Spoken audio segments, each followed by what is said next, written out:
Session. I'm going to turn it over to the sponsor of House Bill 1, Becky Ruth from Jefferson County. Thank you all. Very excited to have House Bill 1 third read and pass today in the House. I think it was a great bipartisan bill, as we saw on the floor today with the vote. I believe it was 127 votes in the affirmative. It's a good pro-consumer bill. It's important for the citizens of Missouri, and I would like to thank leadership and the governor's office and all of my colleagues for having this discussion today and getting this bill passed through our House. Any questions on the bill for Representative Ruth? Well, I have a question for both you and the speaker. Same question. Are you surprised that there were a lot of Democrats that voted for the bill? You kind of suggested that yesterday. Are either one of you surprised at that? I'm not surprised. This is something that I told everybody from the beginning. On the merits of the bill itself, we had a lot of support. There's obviously, anytime you have a special session, there's a lot of people that say, what about this issue, what about that? But on the actual issue that we were debating, we'd had cross partisan support since the beginning. Do you support having a special session on this particular issue? That's not really my decision. That's if the governor thinks it's important, then that's. We were coming up here anyways for the veto session. It's an issue that we could work on. It's an issue that, as you saw, had pretty broad support. Questions on anything else? There's a petition going around to put Medicaid expansion on the ballot. Are you going to sign that? I won't. I obviously have some concerns. To do Medicaid expansion in Missouri would require a 10% match for the 90% drawdown. That would blow a sizable hole in our general revenue budget. One of the things that we've done since I've been in the legislature is we've fully funded the K-12 formula. We've made a big attempt to try to bring our higher ed funding up.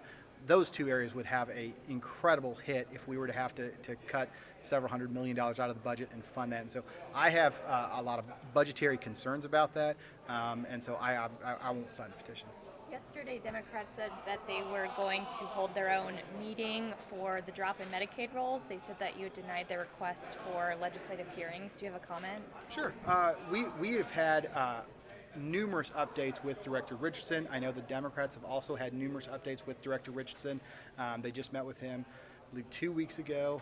I met with him yesterday with Chairman Wood. We got new Medicaid numbers out this morning. If you look at those Medicaid numbers, they've sort of flattened out and are sort of maintaining that baseline, which would reiterate the position that we've taken all along, that an improved economy and a failure by the last administration to do a really good job of checks led to an overabundance of people that were on the program that were not eligible. Once those were removed from the rolls, those Medicaid numbers have stayed very, very, very base. And so we continue to monitor the situation. Like I said, I was updated on the numbers this morning. I met with Director Richardson yesterday. At this point, every single member of the body is always welcome to reach out to the director and get an update from him. I don't think at this point we need hearings. If Chairman Wood ever came to me and said we do need to have hearings, we would have hearings. Well, there was a moment of silence today for the state representative Poplar Bluff, and it sounds like he's hospitalized. I know you can't say a lot, but what can you share with us about him? So he was actually on the floor at the end of the day. Representative Billington from Butler County was on the floor at the end of the day. He had gone to the hospital yesterday with some balance issues. I talked to his staff this morning. They said he was coming back this afternoon. I did see him on the floor this afternoon. Anything else? Is there any particular legislation that you would support in terms of addressing some of the gun violence that we've seen in St. Louis and Kansas City? So we're working on that. Obviously, we've got a little bit of time until the next session starts in January.